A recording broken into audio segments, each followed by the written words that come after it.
Hello students. So తెలంగాణలో intermediate exams March 5 నుండి start అవుతున్నాయి. అండ్ ఫస్ట్ ఎగ్జామ్ వచ్చేసి మనకు ఇంగ్లీష్ ఉంటుంది. And inter first year and second year స్టూడెంట్స్కి English and Sanskrit or English and Telugu వచ్చేసి స్కోరింగ్ సబ్జెక్ట్స్ ఉంటాయి.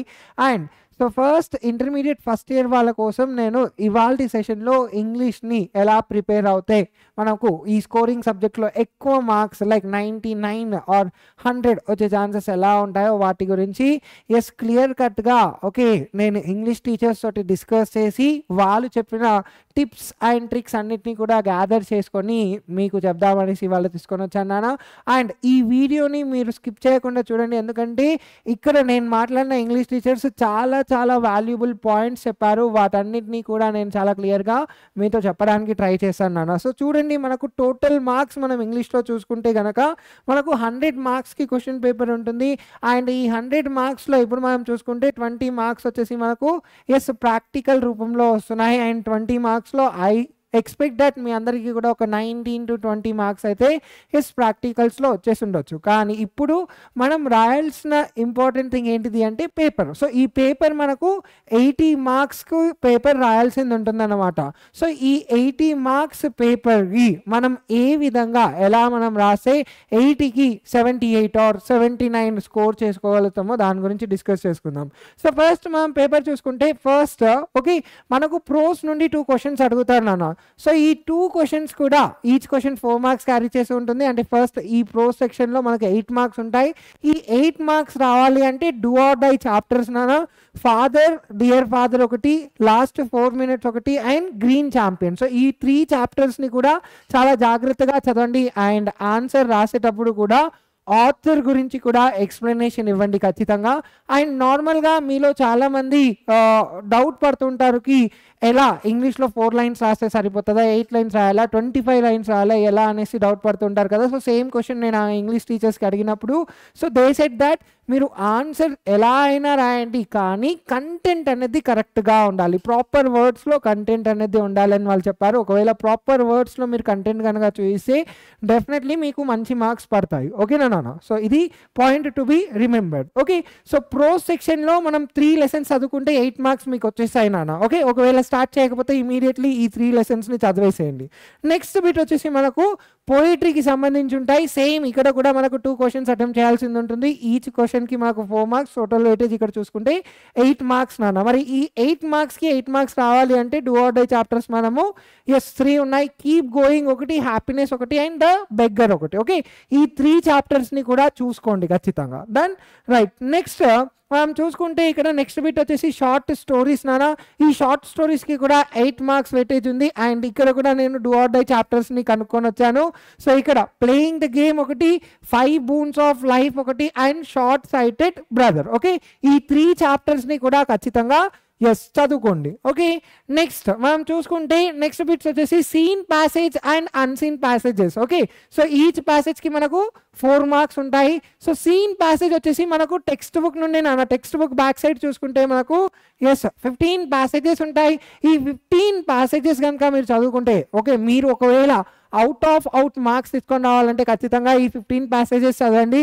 లేదు అవుట్ ఆఫ్ అవుట్ రాకపోయినా కూడా స్కోర్ మంచిగా రావాలి అని అనుకుంటే సో 7 passages పర్ఫెక్ట్గా చదవండి. టెక్స్ట్ బుక్ బ్యాక్ సైడ్ ఉన్న passages నుండే ఖచ్చితంగా ప్యాసేజ్ దిగుతుంది కాబట్టి ఈ బిట్ని మాత్రం అసలు ఇగ్నోర్ చేయకండి. ఆల్ ద ప్యాసేజెస్ చదువుకుంటే బెస్ట్ అనేసి నా సజెషన్ నాన్న. ఓకేనా? నెక్స్ట్ బిట్ వచ్చేసి మనకు అన్సీన్ ప్యాసేజ్ ఉంటుంది. ఈ అన్సీన్ ప్యాసేజ్ వచ్చేసి అవుట్ ఆఫ్ టెక్స్ట్ బుక్ వస్తుంది అన్నమాట. సో ఇక్కడ మనకు ఈ ప్యాసేజ్ని చాలా జాగ్రత్తగా చదవండి. అండ్ అక్కడ మనము ఆల్ ద క్వశ్చన్స్ని కూడా అటెంప్ట్ చేయడానికి ట్రై చేయండి నాన్న. ఎందుకంటే ఇక్కడ మనం ఓన్లీ 4 questions అటెంప్ట్ చేయొచ్చు, కానీ ఒకవేళ మిస్టేక్ చేస్తే మార్క్స్ కట్ అయిపోతాయి. కాబట్టి మిగతా అన్ని క్వశ్చన్స్ని కూడా మీరు అటెంప్ట్ చేసుకుంటే ఏదైనా మిస్టేక్ కనుక మీరు ఒకవేళ చేసినప్పటికీ కూడా మిగతా ఆన్సర్స్ కరెక్ట్ ఉంటే మీకు మంచి మార్క్స్ వచ్చాయి, అంటే అవుట్ ఆఫ్ 4 marks వచ్చే ఛాన్సెస్ ఉంటాయి. కాబట్టి so my suggestion is to attempt all the answers in this case. ఓకేనా? రైట్. సో నెక్స్ట్ మనం చూసుకుంటే గ్రామర్ పార్ట్ నాన్న. ఇది చాలా మందికి ఒకవేళ ఇంగ్లీష్ తోటి ఒకవేళ ప్రాబ్లంగా ఉంటే గ్రామర్లో చాలామంది ఇబ్బంది పడుతుంటారు. బట్ స్టిల్ గ్రామర్లో కొంతవరకు మనం పర్ఫెక్ట్గా ఇప్పటికీ కూడా చేయొచ్చు. ఫస్ట్ బిట్ వచ్చేసి మ్యాథ్స్ ఫాలోయింగ్ ఉంటుంది నాన్న. ఇది ఆల్ ఆల్రెడీ మీ టెక్స్ట్ బుక్లో ఖచ్చితంగా బ్యాక్ సైడ్ ఇచ్చారు కాబట్టి మ్యాథ్స్ ద ఫాలోయింగ్ అన్నిటిని చదవండి. బట్ ఆన్సర్ రాసేటప్పుడు కూడా మ్యాథ్స్ ద ఫాలోయింగ్ అటెంప్ట్ చేసేటప్పుడు ఓకే ఇలా క్రాసెస్ వేసే బదులుగా okay so first answer match the following ఏదైతే చిన్నప్పుడు మనం నేర్చుకున్నామో ఈ పద్ధతి కాకుండా డైరెక్ట్గా first one A, second one C, third one B, fourth one S ఇలా రాయడానికి ట్రై చేయండి. సో ఇవాల్యుయేటర్కి ఈజీగా ఉంటుంది కాబట్టి తను ఇలా కరెక్షన్ చేసుకుంటాడు. ఇది ఉంటే కొంచెం డిస్టర్బెన్స్గా ఉంటుంది కాబట్టి you have to think about the evaluator there as well. ఓకేనా. నెక్స్ట్ పార్ట్స్ ఆఫ్ స్పీచ్ నానా. సో మీ అందరికీ తెలుసు noun, pronoun, verb, adverb, adjectives. Okay వీటన్నిటినీ కూడా ఎస్ మనం ఐడెంటిఫై చేయాల్సింది ఉంటుంది. And next articles. ఓకే ఆర్టికల్స్లో మనం అందరికీ తెలుసు a, and, or, the. Okay so వీటిని మనం ఎప్పుడు యూజ్ చేస్తాము ఏంటి అనే రూల్స్ అన్నీ కూడా మీకు తెలుసుండొచ్చు. So based on the sounds, consonants వచ్చినప్పుడు ఏం యూజ్ చేయాలి, అలానే వొవెల్ సౌండ్స్ వచ్చినప్పుడు ఏం యూజ్ చేయాలి, దాన్ని బేస్ చేసుకొని ఈ వీటిని కంప్లీట్ చేయండి. And next pre positions. Okay so pre positions అంటే ఏంటిది నానా? To, okay for, on, okay in, right, beside, between. Okay ఇలాంటి థింగ్స్ ఓకే మీరు ఒకవేళ ఆ సెంటెన్స్ని ప్రాపర్గా చదివితే ఎస్ మీకు అర్థమైపోతుంది.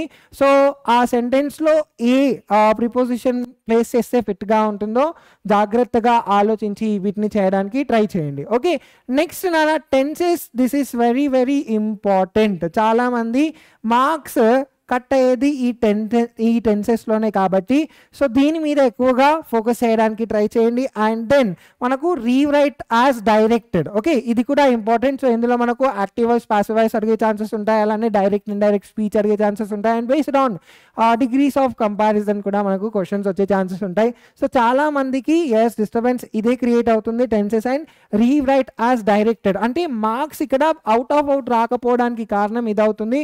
ఒకవేళ మీరు ఈ 2 బిట్స్ కనుక పర్ఫెక్ట్గా చేస్తే definitely you can able to get all the good marks నాన్న. సో స్టార్టింగ్ నుండి మనం మంచిగా రాసుకుంటూ వచ్చినప్పటికీ కూడా మనకు మార్క్స్ కట్ అయ్యే ఛాన్సెస్ ఇక్కడనే ఉంటాయి కాబట్టి ఈ ప్లేస్లో కొంచెం జాగ్రత్త వహించండి. ఓకేనా రైట్. సో నెక్స్ట్ మళ్ళీ మనం చూసుకుంటే కరెక్షన్స్. ఓకే మనకు కొన్ని సెంటెన్సెస్ ఇచ్చి అందులో నెసెసరీ కరెక్షన్స్ చేయమని చెప్తూ ఉంటారు. ఓకే సో దీని ఏం చేయండి అంటే మీరు 1కి 2 సార్లు ఖచ్చితంగా క్వశ్చన్ పేపర్ చదవడానికి ట్రై చేయండి. అన్నీ చూడడానికి కరెక్టే ఉన్నట్టు అనిపిస్తాయి కానీ కరెక్ట్ ఉండవు. ఓకేనా so you need to find out. Okay I పక్కన యామ్ వచ్చిందా, ఈజ్ వచ్చిందా, సో ఏంటి. Okay there will be very minute mistake. అది చూడడానికి మిస్టేక్ లాగా అనిపించదు ఎందుకంటే మనకి ఇంగ్లీష్ రాదు కాబట్టి, అవునా.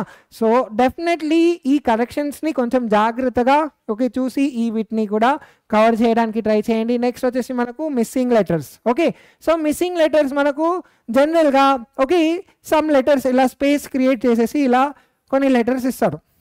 ఓకేనా రైట్. సో ఇప్పుడు దీని మీద ఓకే నార్మల్గా ఏ లెటర్స్ ప్లేస్ చేసే వర్డ్ అవుతుందో ఆలోచించండి. Okay you just figure it out and you have to write the answer your. Okay next silent letters. Okay so కొన్ని సార్లు మనకి ఇలా ఓకే నైఫ్ అనేసి ఓకే నెక్స్ట్ సామ్ అనేసి okay hours, hour selves.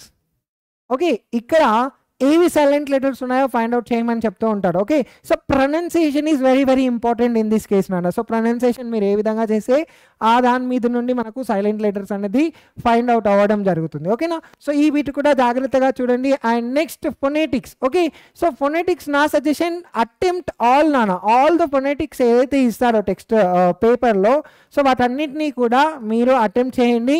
So phonetics ప్రకారం ఈచ్ని divide చేసుకుంటూ దాని సౌండ్ని try చేసుకున్నారనుకోండి మీకు వర్డ్ అర్థమైపోతుంది. ఆ వర్డ్ని మనం ఎస్ ఇంగ్లీష్లో రాయాల్సింది ఉంటుంది అనమాట. సో ఈ బీట్లో నెక్స్ట్ మనకు ఆడ్ సౌండ్స్ ఉంటాయి. ఓకే ఈ ఆడ్ సౌండ్స్ అంటే లైక్ 3 వర్డ్స్ ఇస్తాడు, 3 వర్డ్స్లో ఒకటి ఏదో సౌండ్ కొంచెం డిఫరెంట్గా ఉంటుంది. సో ఇది కూడా ప్రొనౌన్సియేషన్ మీద డిపెండ్ అయి ఉంటుంది నాన్న. ఓకేనా next syllables. Okay so word ఇస్తాడు, వర్డ్లో ఎన్ని సిలబుల్స్ ఉన్నాయి అది మనం ఫైండ్ అవుట్ చేయాల్సింది ఉంటుంది అనమాట. 1 వర్డ్ ఉందా, 1 సిలబులా, లేకపోతే 2ఆ, 3ఆ, పాలియా. ఓకే సో దాన్ని బేస్ చేసుకొని మనం ఇక్కడ ఆన్సర్ చేయాల్సింది ఉంటుంది అన్నమాట. సో ఇక్కడ ఇంకొక ఇంపార్టెంట్ థింగ్ ఏం చెప్తాను అంటే ఇక్కడ ఓకే లింక్లో డిస్క్రిప్షన్లో నేను ఒక లింక్ని ప్లేస్ చేశాను, అది మన టెలిగ్రామ్ లింక్. టెలిగ్రామ్ లింక్లో మనకు ఓకే కొన్ని మోడల్ పేపర్స్ టీచర్స్ ఇచ్చారు. ఓకే, ఎవరైతే టీచర్ దగ్గర నేను కాంటాక్ట్ అయ్యానో వాళ్ళు కొన్ని మోడల్ పేపర్స్ ఇచ్చారు.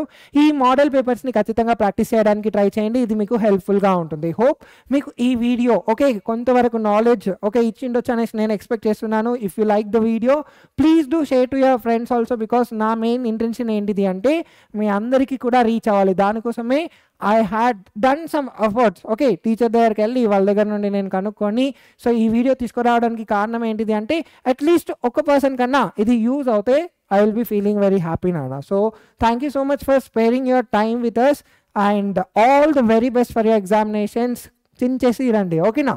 Right. Thank you so much.